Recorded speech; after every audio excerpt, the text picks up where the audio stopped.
تفضل حتى نسمع. Kurang kedengaran.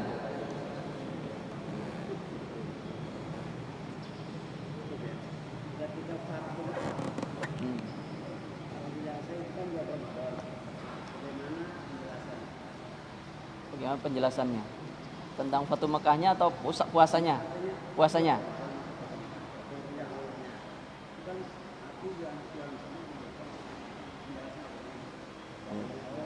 Kata lagi Fathi Makkah Habib Bapak fi syahri Ramadan. Mungkin itu bagian lain yang ta'alaqnya wasiyam wa fath. العلاقة يعني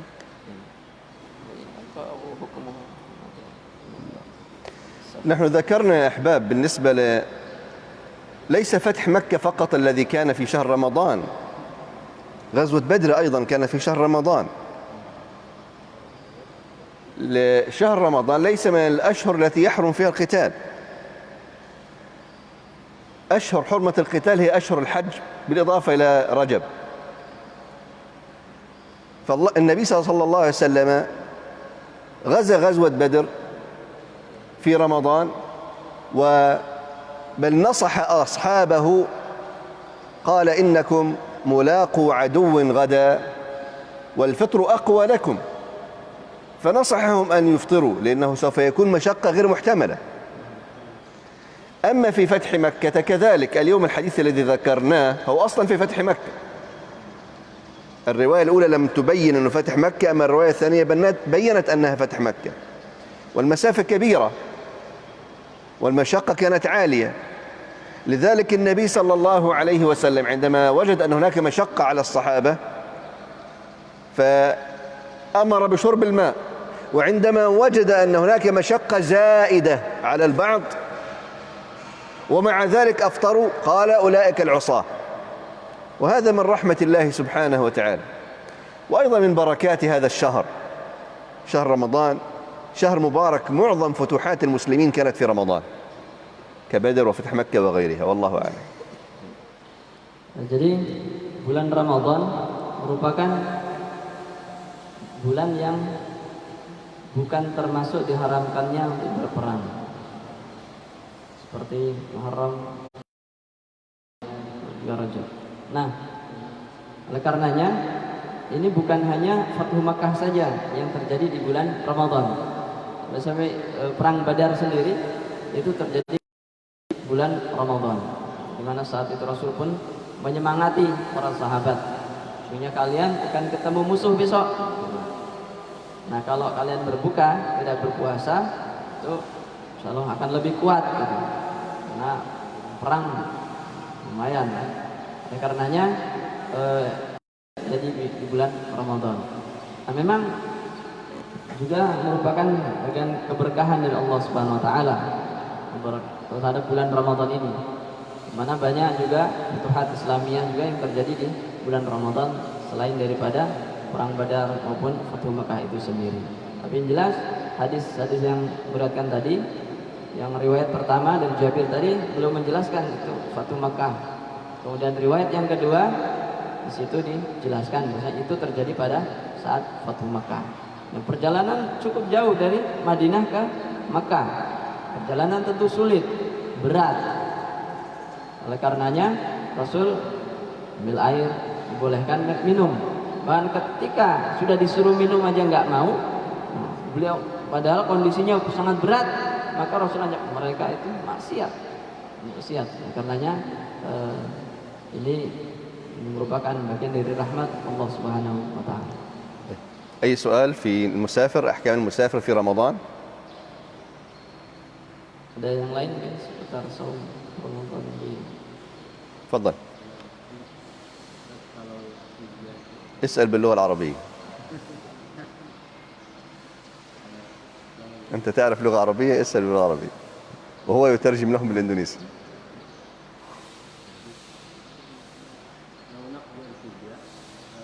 ارفع صوت.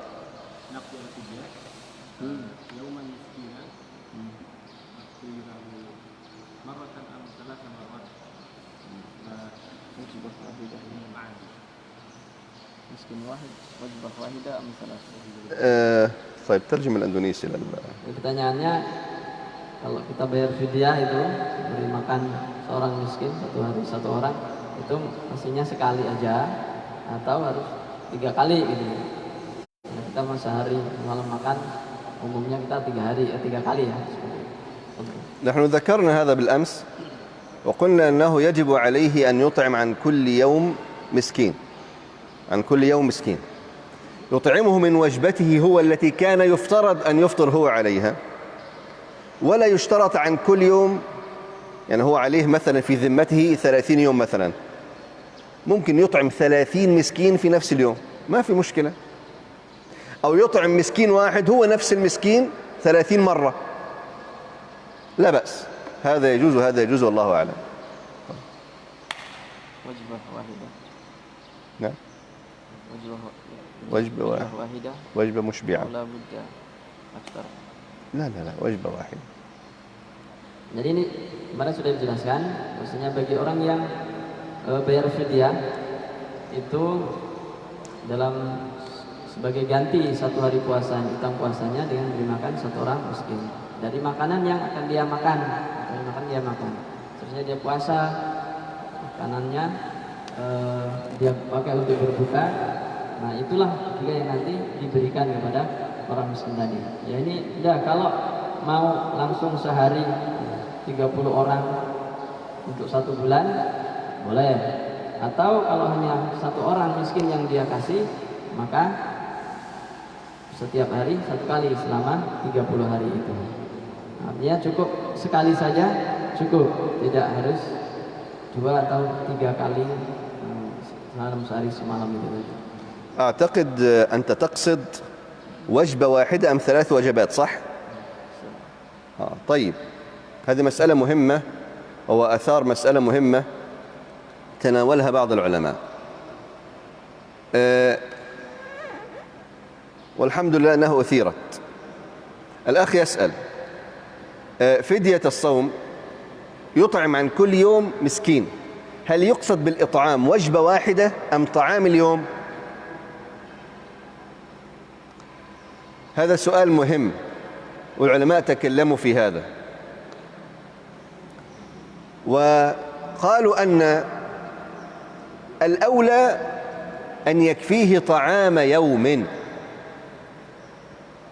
أي الوجبات الكافية لليوم.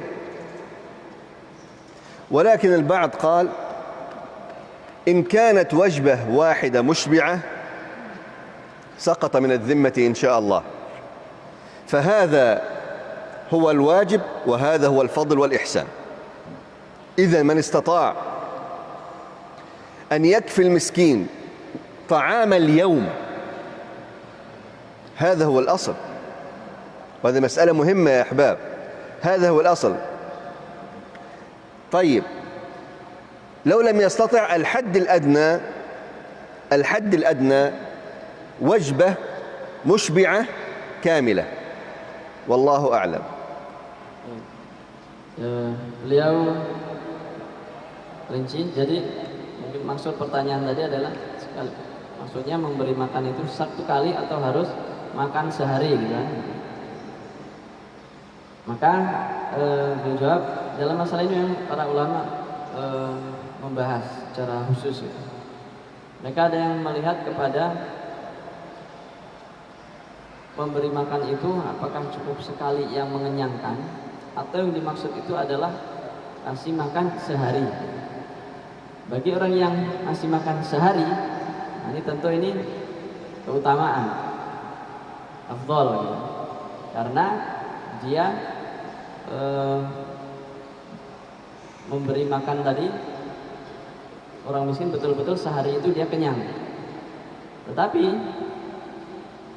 bagi yang mengatakan cukup 1 saja, sekali saja, itu tadi disyaratkan 1 kali isi makan tapi mengenyangkan. Nah oleh karenanya ya minimalnya kalau bisa kan sehari. Kalau dia makannya 3 kali ya 3 kali, kalau makannya 2 kali ya 2 kali ya, itu afdalnya. Tapi kalau paling tidak itu minimal apa? Sekali kita memberi makan. Allahu a'lam. Allahu a'lam. خلاص. Ya.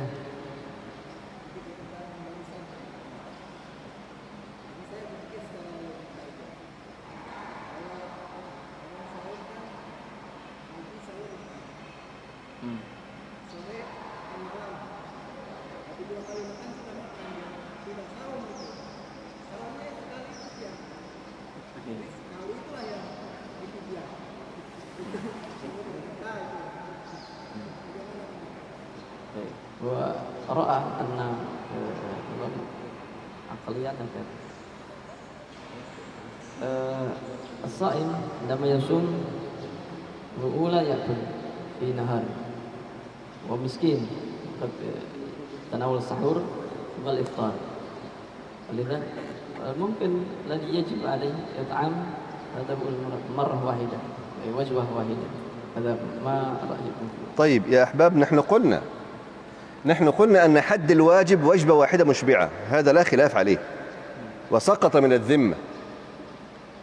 لكن نحن نتكلم، الأخ يتكلم عن الحسن والأحسن، نتكلم عن العدل والفضل، فهذا هو الأفضل طبعا.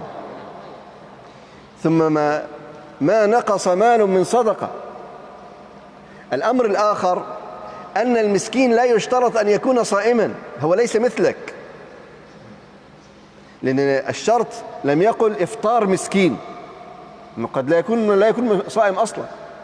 أصحاب الأعذار، مريض كبير يطيقونه، فهو ليس مثلك تأكل وجبة واحدة في الإفطار. هو نهاره طويل، يريد أن يفطر ويتغدى ويتعشى مثلا. ونحن قلنا أن وجبة واحدة مشبعة صحيحة هذه تجزي إن شاء الله، لكن من باب الفضل والإحسان أن يكفي اليوم، وهذا هو الأحسن. Ya, betul. Kami sampaikan tadi, bahwasanya kita bicara tentang hasan dan ahsan, baik dan terbaik. Ini bagus, terbagus. Jadi kalau dia bisa ngasih makan sehari, itu bagus, lebih utama gitu, lebih afdal. Tapi setidaknya minimal yang wajib itu satu kali makan yang mengenyangkan. Ini nggak ada perselisihan dengan ulama. Jadi kalau kamu ngasih seperti itu, nah orang miskin itu sendiri itu tidak disyaratkan harus yang puasa. Kita beri makan orang miskin tadi tidak disyaratkan harus yang berpuasa. Jadi kalau puasa berarti nanti dalilnya bisa berilah berilah iftar orang miskin gitu. Tapi ini beri makan orang miskin, kadang anak kecil, kadang orang tua renta misalkan, yang dia atau sakit yang nggak puasa dan dia butuh makan. Jadi artinya mau boleh lebih dari sekali gitu, dalam sehari semalam itu, atau minimal sekali lagi satu kali. أي سؤال آخر؟ Nah, ini akhir soal dan 1:30.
Ya, poinnya datang. Al min rukhsah liman lam yatanawal sahur, misalkan istiqad ba'da al-fajr. لا الأخ يسأل عامل يعمل عمل شاق. طيب الأخ يسأل بارك الله فيه،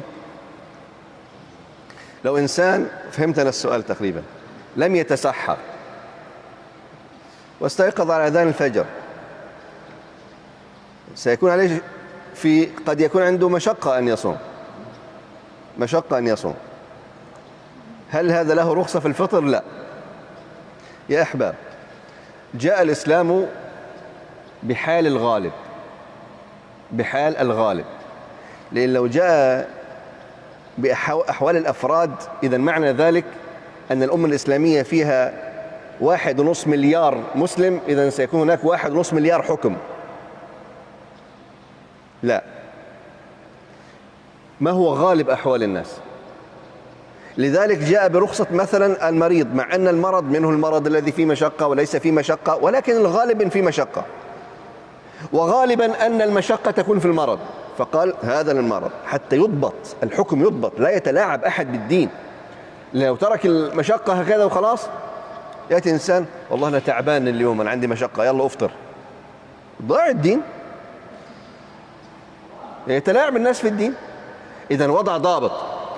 قال مثلا مسافر، مع أن المسافر قد يكون مسافر في سيارة كونديشن وتكييف أو طائرة 5 نجوم، لكن الغالب أن المشقة تكون في السفر، أن هناك من يسافر في حصان وحمار وسيارة قديمة ومواصلات وإلى غير ذلك. تحدد نوع السفر، طائرة أم حمار أم حصان أم سيارة، لا. إذن وضع هذا حكم مجمل لأن الغالب فيه مشقة، فعينها، لم يحدد المشقة، إذن عين النوع حتى لا يتلاعب الناس بهذا الأمر. طيب هذه حالة خاصة الآن، صح؟ حالة خاصة، ستجوع اليوم وتتعلم أن تستيقظ غدا قبل صلاة الفجر، لا نستطيع أن نعمم عليها حكم. إذن هذا خطأ منك أنت، خطأ منك أنت. فلا بد أن يدخل صاحب الرخصة في الذين عينهم الله سبحانه وتعالى، بخلاف ذلك لا.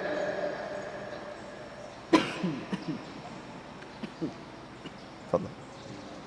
Nah, para ikhwan sekalian, jadi Islam ini menetapkan hukum ini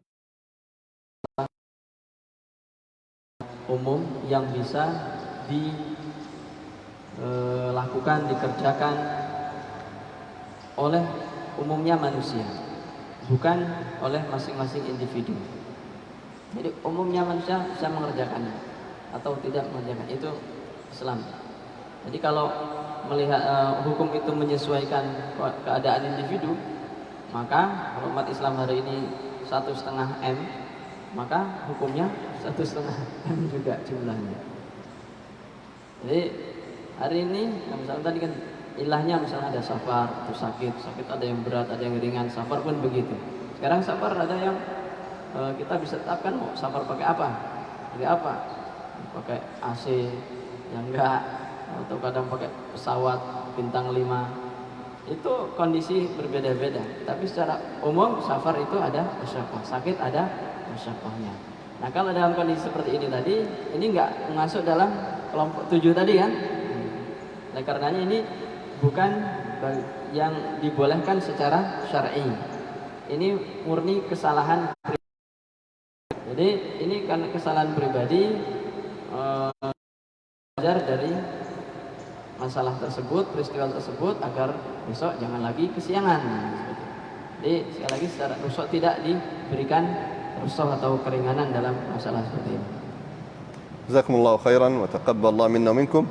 وإن شاء الله المرة القادمة سنتكلم عن الذين يطيقونه وسنضبطها إن شاء الله بإذن الله، يعني لا تقلقوا. إن شاء الله kita lanjutkan besok pada orang yang boleh berpuasa, yang tidak berpuasa Ramadan. Yang ketiga yaitu orang-orang yang dia bisa puasa tapi berat, atau mampu puasa tapi berat, insyaallah. Jazakumullah khair. Tutup dengan doa kafaratul majlis. Subhanakallahumma wa bihamdika asyhadu an la ilaha illa anta astaghfiruka wa atubu ilaik. Assalamualaikum warahmatullahi wabarakatuh.